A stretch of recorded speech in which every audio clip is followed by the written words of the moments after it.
Alright, what's up everybody on Charleston Car Videos? Today we're doing something a little different this morning on our video. What we're doing today is we're going to meet, or actually we're going to look at a older Nissan Maxima. I think this is around a 2000 year model Nissan Maxima. Had a lady call me yesterday looking to buy her son a car. She said, you know, we got a Nissan Maxima, pretty decent vehicle. We've had it for a few years. My husband's done a lot of work to it, you know, trying to maintain it and keep up with it so my son can drive it, you know, throughout his high school years. He's a senior, getting ready to go off to college after this year right here, and we need to find him some better transportation. She said the Alternator basically went bad on the Nissan Maxima, and they just really don't feel like putting any more money into it or any more time into working on this car. So anyways, I said, hey, well, where's the car at? How can you get it to the dealership? She said, actually the car is up in North Charleston, and you know, hey, I can't get it over there today. So I said, you know what, I live up that way. I'll go by and take a look at it if you send me the address. So that's what I'm doing. So I just got off the phone with her husband, and actually the car is at his father-in-law's house over here. So we're gonna go right over there right now, go take a look at the Maxima, see what kind of condition it's in, and then when I get back to the dealership today, I'm gonna show my partner, the owner of the dealership, the car to see it and see what he thinks and how much money he would possibly put in that car to go towards another car. So the other thing you think about is, well, how are we going to get the car to the dealership if the alternator's bad, right? Because it's not going to drive from North Charleston all the way to Ravenel, 30 miles away.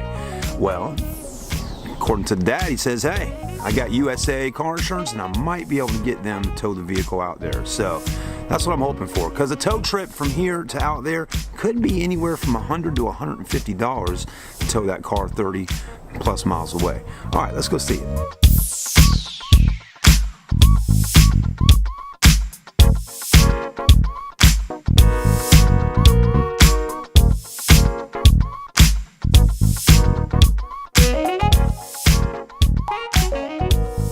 We found the car, the Nissan Maxima, and it's sitting right back here, so we're going to check it out.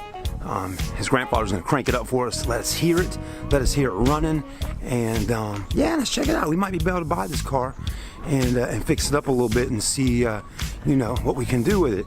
So it's a 2000, right? 99. A 99, so that's a 99 Maxima. It was in the Fast and Furious movie back in the day, and yeah, pretty cool little solid car. Let's see, it's got the it's a SE. Tires look pretty good on there. It just needs to get cleaned up, really, everybody. And it's got the V6. I think that's a 3.0 liter, 24 valve. Needs an alternator. The AC just needs some Freon added in it. His dad said he replaced the AC compressor in the car. And other than that, and they got the battery charger on it just to keep it, you know, so we can crank it up. Go ahead and crank it up. Let's see how it runs. It's running. It always cranks. Yeah. I think it's running straight off the battery. Yeah. So it probably wouldn't be able to make it from here to Ravenel. Probably not. I put a meter on the battery. It's only putting out 12 volts. Okay. Okay. So the battery's hot. Yeah. No, yeah, you think the battery is good. It's just the alternator's not putting out. Right. Okay. But what that tripping is? Yeah. I don't know. Maybe I don't know. Might be the AC belt on it. Yeah. Or it might be power steering. I mean, it's probably been sitting for a little while, right? Yeah. Yeah, so it needs to be driven more. Yeah. Hold on, let's see. Is AC, let's see. Let's see what this thing does. It's got heated seats for both seats. Both seats are power. Yeah, sunroof right there. And it's got leather interior, which is in pretty decent shape. It's not too bad. Looks like you got a seat cover or something on these. Yeah, both front seats are Nissan seat covers. Yeah. AC still runs pretty cool. Yeah, it's cool. Yeah. Hold on, let's see something real quick. I'm wondering if that squeal has to do with the AC. They cut it off, the AC on, and rev it up a little bit. Let's just see what it's done.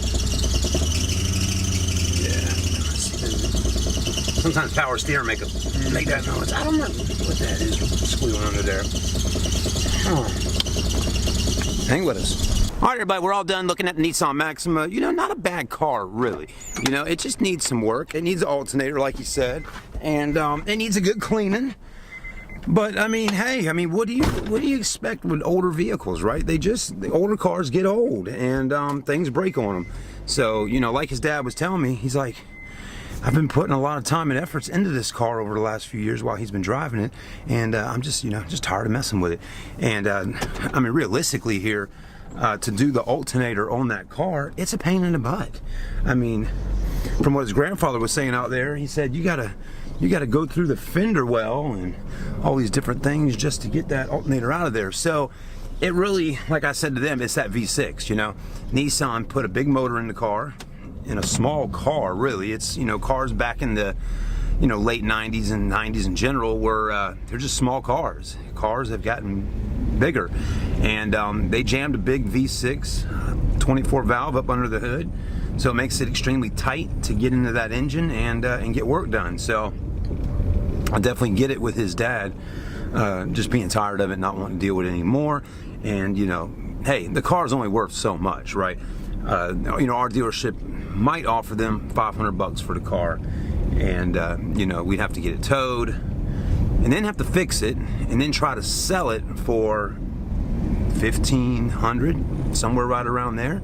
So you got to think about it.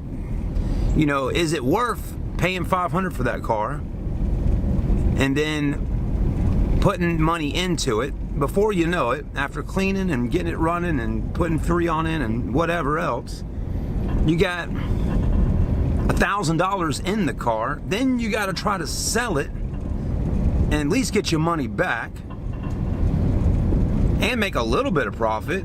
You know, you put it on the lot for $1,800, and people are still going to come in and talk you down on the price and want to pay $1,200 for the car. So it's a tough decision. So we'll see what our manager says today at the dealership, if he'll make that decision on that car or not.